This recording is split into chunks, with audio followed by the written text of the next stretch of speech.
श्री गुरुचरण कमलेभ्यो नमः। नमः कुंज विहारिण्यै, नमः कुंज विहारिणे, नमः श्री हरिदासाय मुख्य सख्यवतारिणे।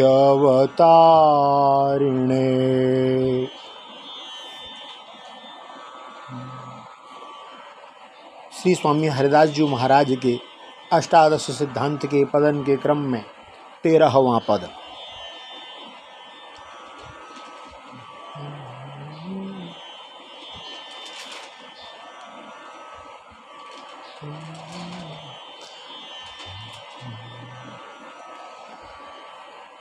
हरि को ऐसो ही सब खेल, हरि को ऐसो ही सब खेल। मृग तृष्णा जग व्यापी रहो है, मृग तृष्णा जग व्यापी रहो है। कहूँ बिजोरो न बेल,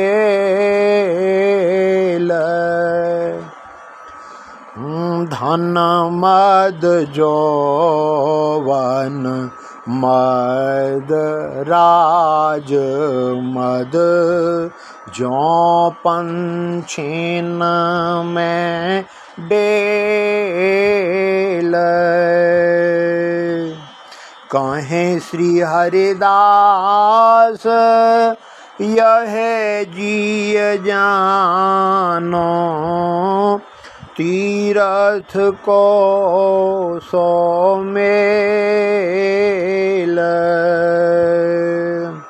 हरि को ऐसो ही सब खेल, हरि को ऐसो ही सब खेल।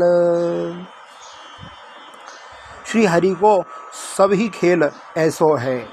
कैसो? मृग तृष्णा के समान यह संसार में व्याप्त हो रहा है। न तो इसका कहीं बीज है और न बेल ही है। यहाँ का जो धन अभिमान, यौवन अभिमान, राज्य अभिमान सब यूँ ही एक क्षण में नष्ट हो जाने वाला है। जैसे एक स्थान में बैठे हुए बहुत से पक्षियों के बीच में डेल कंकड़ फेंकने से सब के सब पक्षी एक बार में ही उड़ जाते हैं। श्री स्वामी हरिदास जी महाराज कहते हैं कि यहाँ सभी वस्तुओं का संयोग तीर्थ के मेला के समान ही समझना चाहिए। जैसे कि तीर्थ में परस्पर एक दूसरे से लोग मिल जाते हैं और बिछुड़ जाते हैं। हरि को ऐसो ही सब खेल। भाव है, जैसे यह दृश्य आँखिन में दिखाई देने वाला जगत प्रतिक्षण परिवर्तनशील और नाना प्रकार के शोक, मोह, सुख, दुख आदि द्वंद्व, वृद्धि, ह्रास, जन्म मृत्यु आदि विकारण से युक्त है, वैसे ही अन्य लोक भी हैं। सारांश यह है कि अनंत ब्रह्मांड उन सर्वेश्वर सर्वातीत श्री हरि की माया का खेल ही है। श्री हरि प्रकृति और पुरुष दोनों के नियामक हैं। वे प्रभु केवल अपनी शक्ति काल के द्वारा अपनी त्रिगुणमयी माया को क्षुब्ध करते हैं और उससे पहले क्रिया शक्ति प्रधान सूत्र महत्तत्व की रचना कर देते हैं। यह सूत्र महत्तत्व ही तीनों गुणों को पहले प्रकट कर देता है। वह महत्तत्व ही सब प्रकार की सृष्टि का मूल कारण है। उसी में यह सब संसार सूत में ताने बाने की तरह ओतप्रोत है और इसी के कारण जीव को जन्म मरण के चक्कर में आना पड़ता है। जैसे मकड़ी अपने हृदय से मुंह द्वारा जाला फैलाती है, फिर उसी में क्रीड़ा करती है, फिर उसी को निगल जाती है, वैसे ही परमेश्वर भी इस जगत को अपने में से उत्पन्न करते हैं, जीव रूप से जगत में रमण करते हैं और फिर उसको अपने में ही लीन कर लेते हैं। यह सत्व, रज और तम के कारण प्रतीत होने वाली दृष्टा, दर्शन और दृश्य आदि की त्रिविधता माया का खेल है। इसी को हरि का खेल कहा।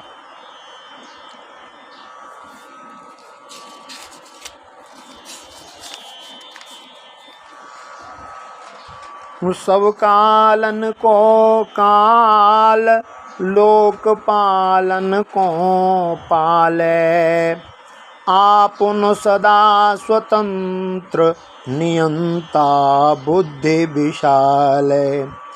उपजावे सब विश्व, रमे फिरता के माही, देखत भूली करे, परे भूलन में नाही।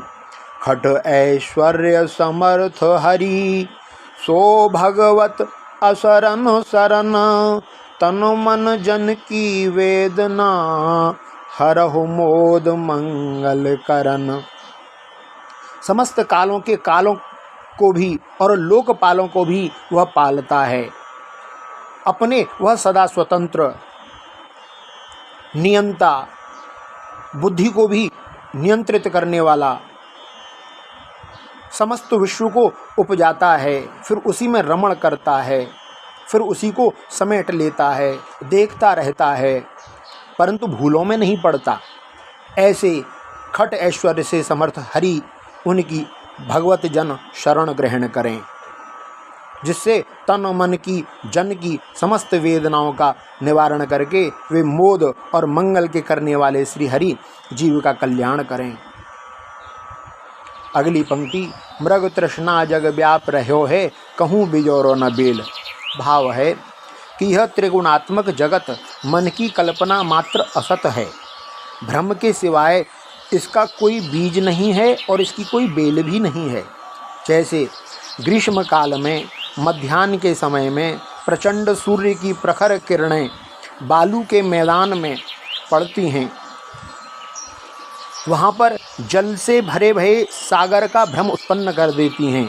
यद्यपि वहाँ तीनों काल में जल नहीं है, तब भी तृषाकुल प्यासे हिरण अच्छे प्रकार जल पीने के प्रयोजन से उसी ओर दौड़ लगाते अपने प्राण भी गंवा देते हैं। उन्हें जल नहीं मिलता, वह केवल जल की प्रतीति मात्र है। इसी प्रकार संपूर्ण जगत के पदार्थ स्वरूप से ही सारहीन और सत्ताहीन हैं, तब भी सभी जीव श्री भगवान की माया के भ्रम में भटक रहे हैं। अपने को आनंद घन श्री हरि से, जो सबके अंतःकरण में विराजमान हैं, अलग मान करके सुखाभिलाषा से संसार के दुख रूप नाशवान विषयन की ओर दौड़ते जाते हैं, जहाँ पर सुख का लेश भी नहीं है। इस जन्म मृत्यु रूप संसार का कोई दूसरा कारण नहीं है, केवल अज्ञान ही मूल कारण है। अपना वास्तविक स्वरूप समस्त प्रकृति और प्राकृत जगत से सर्वथा परे है। जब देही अपने को देह मान लेता है, तब वह देह की जड़ता, अनित्यता, स्थूलता आदि गुणों से सब प्रकार अलग होने पर भी उनसे युक्त लगने लगता है। श्री हरि के द्वारा रचे भये माया के गुणन ने ही सूक्ष्म और स्थूल शरीर का निर्माण किया है। जीव को शरीर और शरीर को जीव समझ लेने के कारण ही स्थूल शरीर को जन्म, मरण और सूक्ष्म शरीर को आवागमन इसका आरोप किया जाता है। जीव को जन्म मृत्यु रूप संसार इसी भ्रम के कारण प्राप्त होता है। अपने वास्तविक स्वरूप का ज्ञान हो जाने पर संसार की जड़ कट जाती है।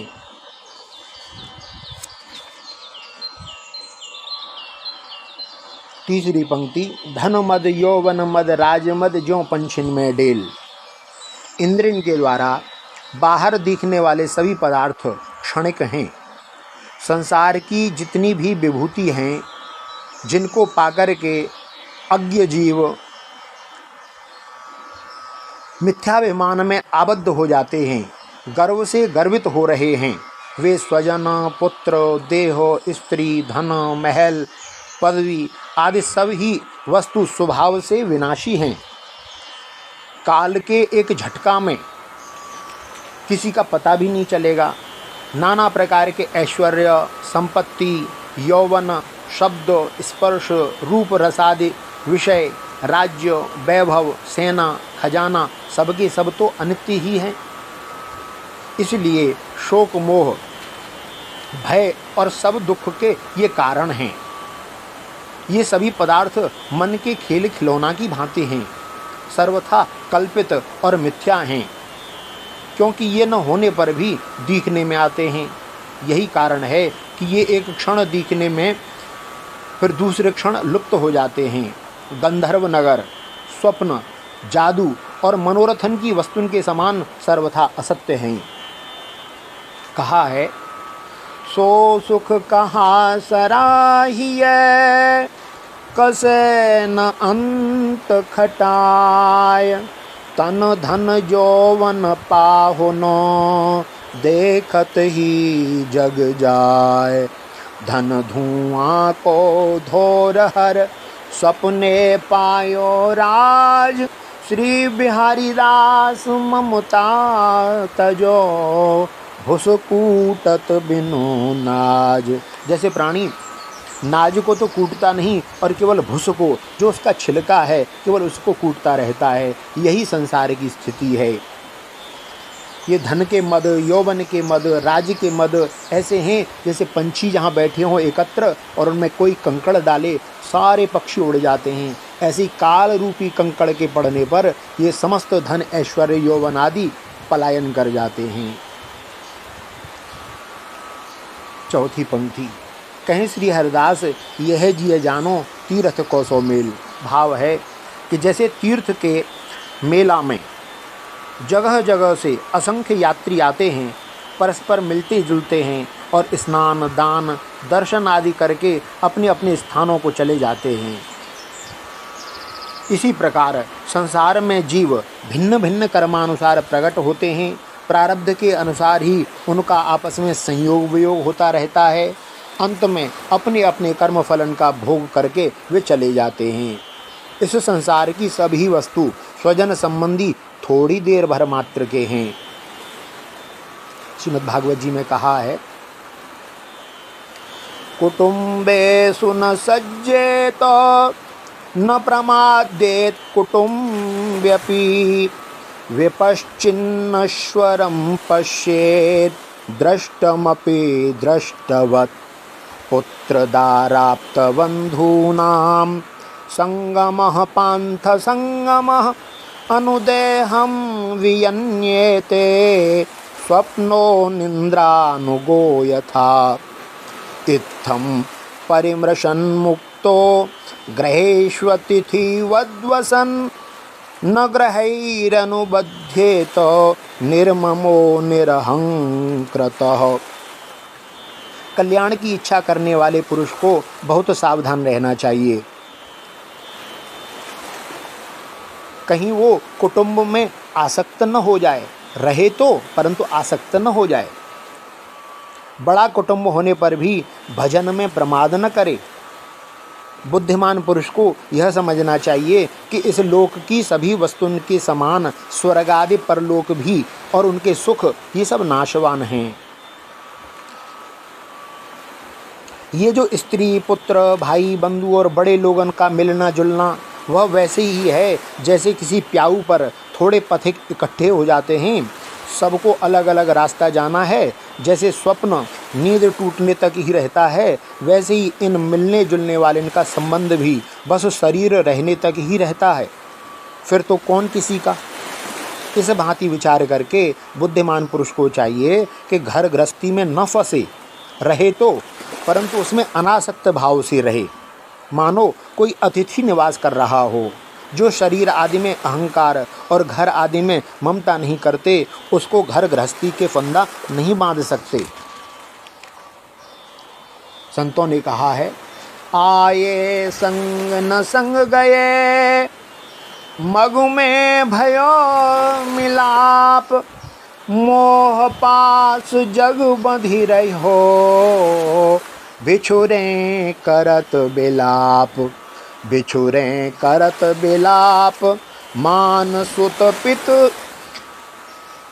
पति माता, ससुर जमाई युवती, सुहृद गुरु शिष्य धन भ्राता, निज अनुभव की भूल विभव भगवत बिरमाये, को हम कहाँ को जात, कहाँ ते कहीं लग आए।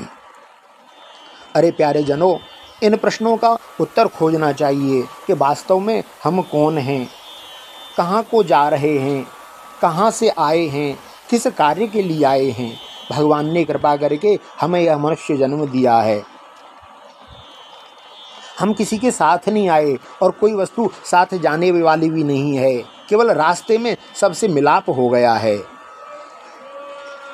इसी मोह पास के कारण यह जगत एक दूसरे से बंध गया है और बिछुड़ जाने के कारण, अलग हो जाने के कारण फिर यह विलाप करने लगता है।